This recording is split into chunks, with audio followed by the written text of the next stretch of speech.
for its work helping 1MDB raise $6.5 billion by issuing and selling bonds.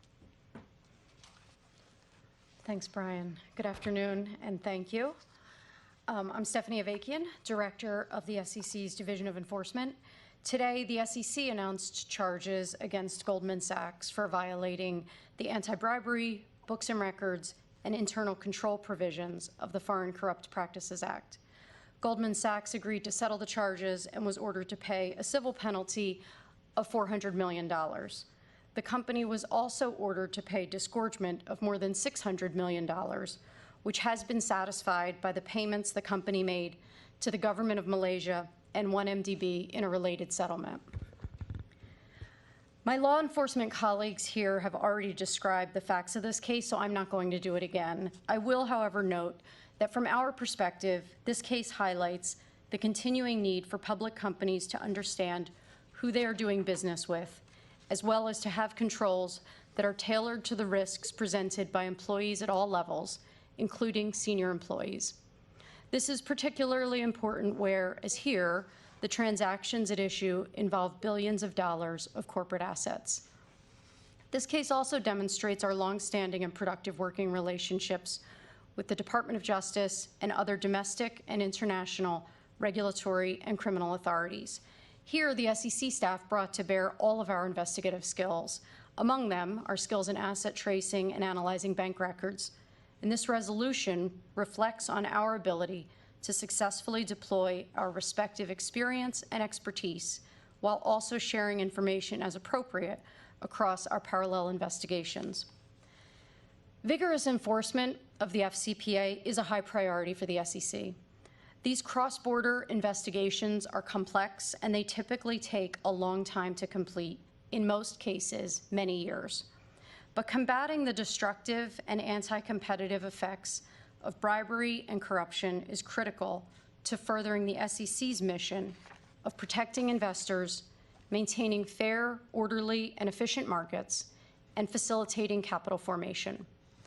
I'd like to recognize the Division of Enforcement team who investigated this case. They are Eric Heining and Paul Block of the FCPA unit, and Mark Albers and Martin Healy of our Boston regional office. They were supervised by Charles Kane, chief of the FCPA unit.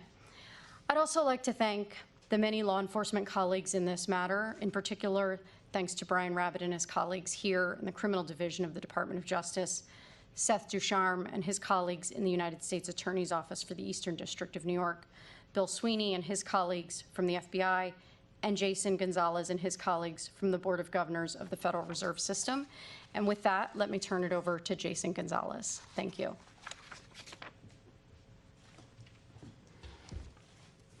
Thank you, Stephanie. Good afternoon. My name is Jason Gonzalez, and I'm the Assistant General Counsel for Enforcement at the Federal Reserve Board.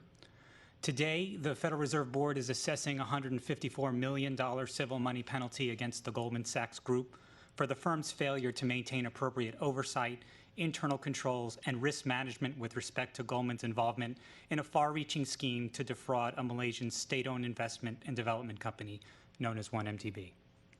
In addition to this penalty, the Federal Reserve is imposing a cease and desist order directing Goldman Sachs Group to improve its risk management and oversight of significant and complex transactions, improve its anti-bribery compliance program, and to enhance its due diligence related to these transactions. The Federal Reserve regulates and supervises Goldman Sachs and other large banks, and our examiners will monitor the bank's corrective actions on an ongoing basis. And as the bank's regulator, the Federal Reserve oversees the adequacy of the firm's risk management program, including controls over legal compliance. We are committed to taking firm action to remedy serious deficiencies and to hold banks accountable where there are violations of law. In addition, the Federal Reserve previously prohibited from banking 3 former Goldman employees for their actions on behalf of the firm in the misconduct related to the 1MDB offerings. In March 2019, the Federal Reserve prohibited former Goldman employees Tim Leissner and Roger Ng for their roles in the scheme to divert bond proceeds from the 1MDB offerings.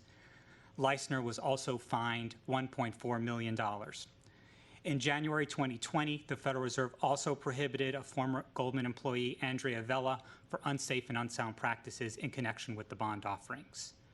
The Federal Reserve's actions send a strong message to the banking industry to make compliance with the law a priority. The action also highlights the importance of banks effectively managing operational risk and the consequences of failing to do so. The actions taken against Goldman Sachs serve to remind us that we must remain vigilant to protect the nation's financial system. The Federal Reserve is proud to share this responsibility with the Justice Department and the SEC. I want to close by expressing my gratitude to the men and women at the Federal Reserve and each of the agencies represented here today for their hard work and dedication. Today's action would not have been possible without their collective efforts. And I'd like to thank our host for holding this conference to announce this very important action. Thank you, Brian.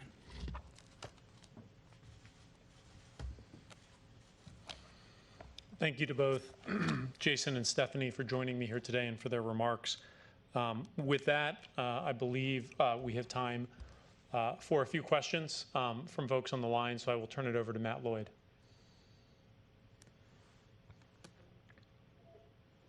We will now begin the question and answer session.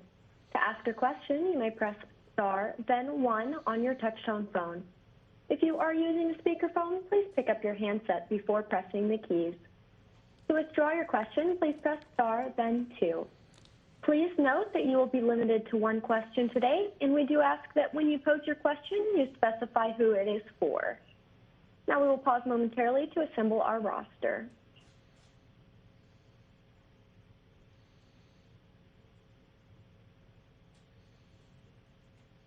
Our first question today comes from Dave Michaels with the Wall Street Journal.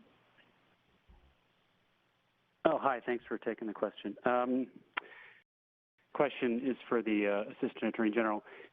Given the record-breaking nature of this case, including the amount of the bribes paid and the penalties that are called for, why does the resolution not require a guilty plea by the parent or an indictment of the parent as opposed to this unit in Malaysia? And did the Justice Department consider the collateral consequences that might have flowed from a guilty plea or indictment in making the decision not to insist on that? Thank you, Dave. I appreciate the question. Look, in every case, we think hard, very hard, about what the appropriate resolution is, both in terms of the size of any penalties and disgorgement that we require an entity to pay, as well as the